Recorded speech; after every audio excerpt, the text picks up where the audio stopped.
Brakate Yahweh, Brakate Yahushai, Brakate Yahweh, Brakate Yahushai, Brakate Yahweh, Brakate Yahweh, Ba'ashem Yahushai, Ba'ashem, Chakadash. Double honors to the apostles and the elders of Grand Millstone True Well. I want to say salutations to the hopeful elect out there, you Akim to Sadakim that do the singing the utmost truth and sincerity. On the pre-Shema, this week's topic is going to be entitled, I don't see many Israelite foreigners in other camps, right? So you have these different camps out there. But when you look at the camp, you don't see really anybody that looks like anything outside of a Negro, Latino, or Native American, right? And the thing is this, Yahweh Bashim Yahushai, when his beloved son comes back, Yahushai comes back, our Lord and Savior, he's not coming to deliver flesh, he's coming to deliver spirits. So, we can't get wrapped up in the outward appearance. And what inspired me to do this show was, I had a guy at the job, he showed me his daughter, and her husband and his grandkids, and he's a dark-skinned Jake. He's a straight Jake, without a doubt. His daughter's a dark-skinned woman, and she married a so-called white man, what looks like a white man, right? And one might say, well, see, the kids are tears, but you can't even do that, because who's to say that so-called white man is not a Jake himself? So there's a bunch of Israelites running around looking like every other thing, and dealing with Israelites that already look like Israelites. So you can't just rule somebody off by outward appearance. Now the book of 1 John 4:1 says, Beloved, believe not every spirit, but try the spirits, whether they are of the Most High. So at the end of the day, the angels are going to separate the difference between the wheat and the tares. Alright, so our job until then is to just try the spirits, and hey, Lord willing, this person is Jake or not, and the number one filtering agent is this truth, right?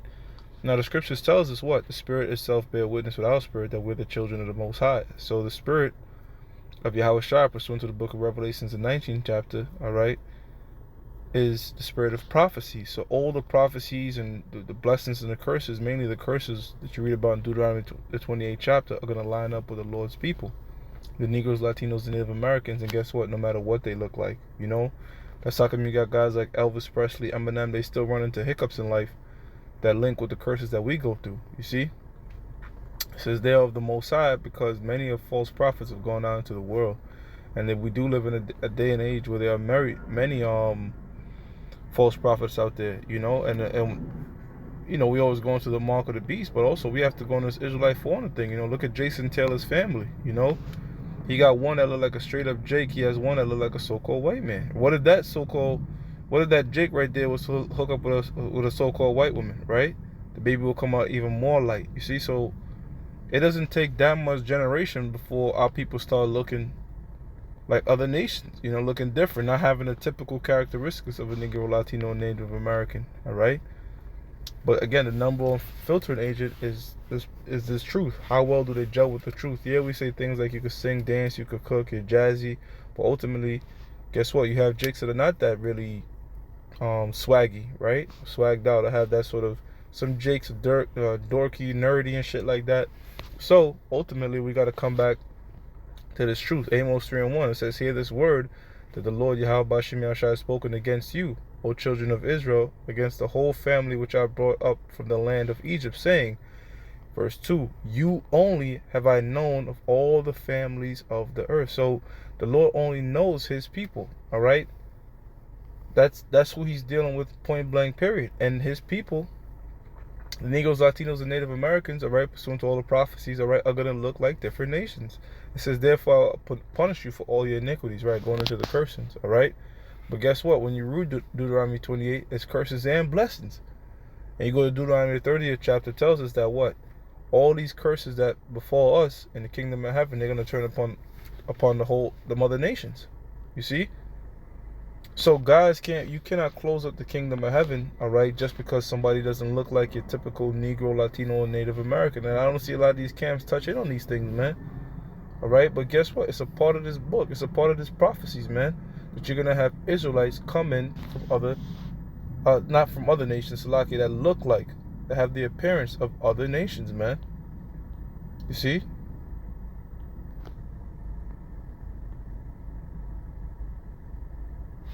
Salakia. Let me just jump into because the topic came to my head, but I didn't even really put to put together the scriptures, because I'm about to go to work, but I want to get this lesson in. It says, "What then? Israel hath not obtained that which he seeketh for, but the election hath obtained it, and the rest were blinded." Right. So at the end of the day, this thing comes down to the elect. All right. This is what it's all about. It's about the elect. All right. Within that elect, you're gonna have 144,000, 12,000 men. All right, out of the 12 tribes of the nation of Israel. All right. So, verse 8 says, "According as it is written, the Most High has given them the spirit of slumber, eyes that they should not see, and ears that they should not hear, unto this day." So you're going to have many of our people that this is not going to resonate with them, that's in this truth, going around calling themselves Israelites. They're going to still be giving people side looks, all right, if you of the appearance of, somebody else, like of the 17 nations, That's how come we always go into, like, what your father is, what's your father. And even if they say, my father from Germany is that and the third, we say, look, man, you have Israelites scattered all throughout the world. All throughout the world, man. Let me go to Revelation 17. Revelation is the 7th chapter, where it goes into the great multitude. And, my phone is broken, like I said. You're not going to see it on your side. Physically, the screen is cracked, so I'm trying to operate with the best I can.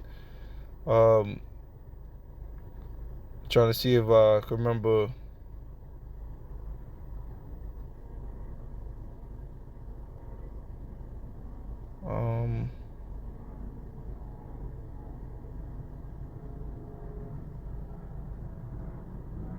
It's lucky. I'm trying to see.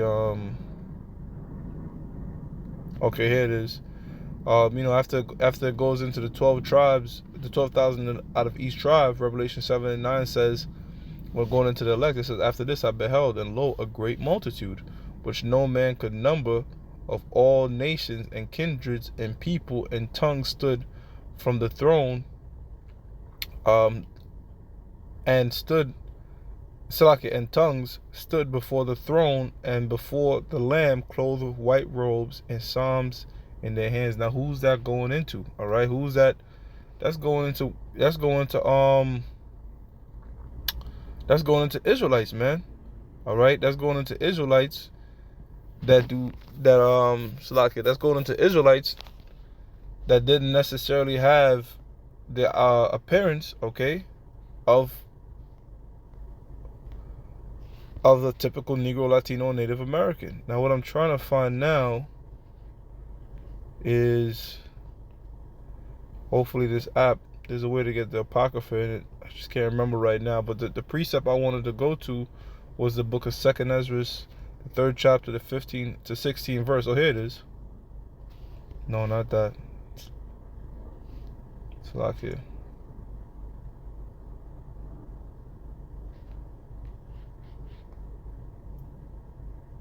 What I wanted to get into was 2nd Ezra, the 16th, 2nd Ezra chapter 3, verse 15 to 16, when it tells you that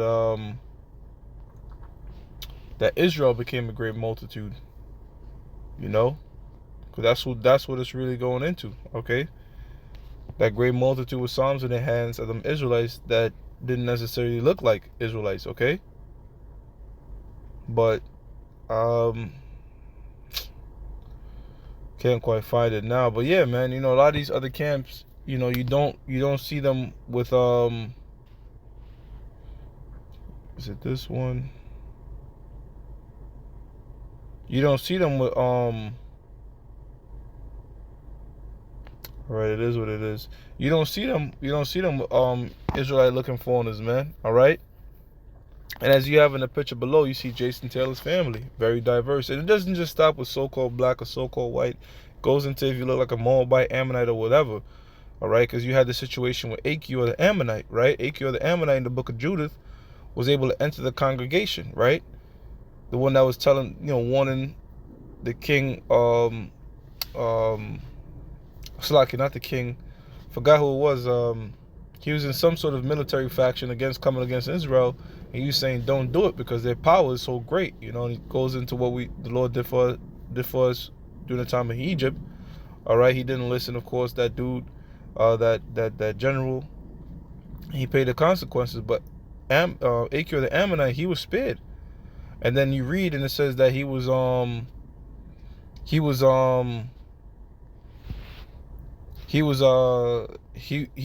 it into the congregation, you know. Now I believe it's Deuteronomy, and this is the thing right now. I believe it's Deuteronomy shit. Oh, fuck. I believe it's Deuteronomy 20th chapter. I'm gonna wrap this lesson up because the spirits of shit's just acting to where, because I did this lesson on the camera and then the phone fucked up and stopped it again, and just the part when I was getting with Judah. So let me close out what I'm gonna say. When you go to Deuteronomy 20th chapter, or 20, anyways in the 20s, I can't quite remember right now. I couldn't word search because my phone is fucked up, but it tells you that an Ammonite or a Moabite shall not enter the congregation till the third or fourth generation. But Achior the Ammonite, he was able to. Why? Because he was an Israelite. All right, so even back in those times, they, you know, men of understood that, man. All right, that our people are scattered. You know, let's try the spirit. Let's go into the, you know, records and see. You see? So, hey, man, you other camps out there, all right, that you so heavy bent up on every Israelite looking like an Israelite, all right, y'all shutting up the kingdom of heaven. See? So, you know, that was a quick lesson. I'm going to give all praises to Yahweh, Ba'ashim Yahushua, Ba'ashim Rachak Kodash. Double honors to the apostles and the elders of Great Millstone, which you well. Salutations to the hopeful elect out there, you Akim to Sadakim, that do this in the most truth and sincerity. Shalom.